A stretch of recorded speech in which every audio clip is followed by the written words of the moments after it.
রমজানের প্রথম রাত যখন শুরু হয়, জান্নাতের সবগুলা দরজা খুলে দেওয়া হয়, জাহান্নামের সবগুলা দরজা বন্ধ করে দেওয়া হয়। ওয়াসুলসিলাতিশ শায়াতিন, শয়তানগুলাকে শিকলে আবদ্ধ করা হয়। তাহলে হুজুর, শয়তান যদি শিকলে আবদ্ধ থাকে, রমজান মাসে আমরা গুনাহ করি কেন? বলেন অভ্যাসগত গুনাহ। বলেন কি গুনাহ? রমজানে গুনাহ কেন করি? অভ্যাসগত। ওই যে 11 মাস অভ্যাস হয়ে গেছে, এটা গুনাহ করে রমজানে।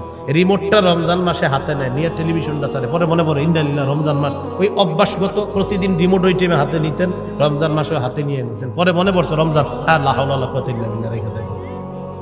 তাহলে এটা কি গুনাহ? অভ্যাসগত। তো রমজান মাসে যখন রোজা শুরু হয়, জান্নাতের দরজাগুলা খুলে দেওয়া হয়, জাহান্নামের দরজা বন্ধ করা হয়, শয়তানকে আবদ্ধ করা হয়, শিকলে বন্দী করা হয়। এই হলো রমজান মাস। রমজান মাসে রাতের বেলা তারাবি পড়বেন, দিনের বেলা রোজা রাখবেন। ক্বালা রাসূলুল্লাহ সাল্লাল্লাহু আলাইহি ওয়াসাল্লাম, মান সামা রমাদানা ঈমানান ওয়া ইহতিসাবা গুফিরা লাহু মা তাকদ্দামা মিন যামবি।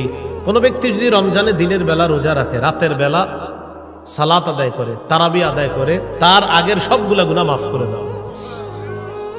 তাহলে দিনের বেলা রোজা, রাতের বেলা তারাবির সালাত আদায় করে। রমজান মাস শুরু হয়ে গেল, রাতের বেলা আপনি প্রথম দিন তারাবি পড়লেন, পড়ার পর রাতটা যাবে, এরপর সাহারি খাবেন। সাহারি আমরা খাবো ইনশাআল্লাহ, মুসলমানরা বলেন ইনশাআল্লাহ। সাহারি মিস করবেন না। অনেকে কি করে ইচ্ছা করে সাহারি না খায়া বুঝায় যে না খায়া রাখতেছি রোজা। আপনার কি কইছি এরকম না খায়া রাখতে? হ্যাঁ, ইচ্ছা করে কাম করবেন না, সাহারি খাবেন, বলেন ইনশাআল্লাহ। হ্যাঁ, সাহারি খেতে হবে। কেন সাহারি খাবেন? ক্বালা রাসূলুল্লাহ সাল্লাল্লাহু আলাইহি ওয়াসাল্লাম, তাসাহহারু ফাইন্না ফিস সাহুরি বারাকা। তোমরা সাহারি খাও, সাহারির মধ্যে বরকত আছে। সুবহানাল্লাহ। বলেন সাহারিতে কি আছে?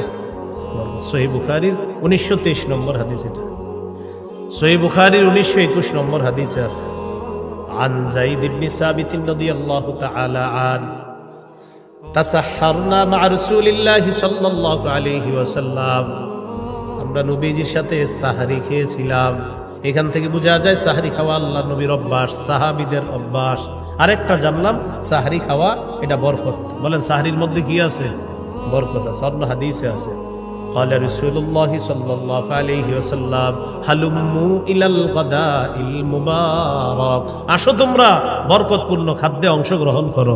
এই সাহারির সময় নবী বলছেন, আসো বরকতপূর্ণ খাদ্যে অংশগ্রহণ করো। সাহারি যারা খাবে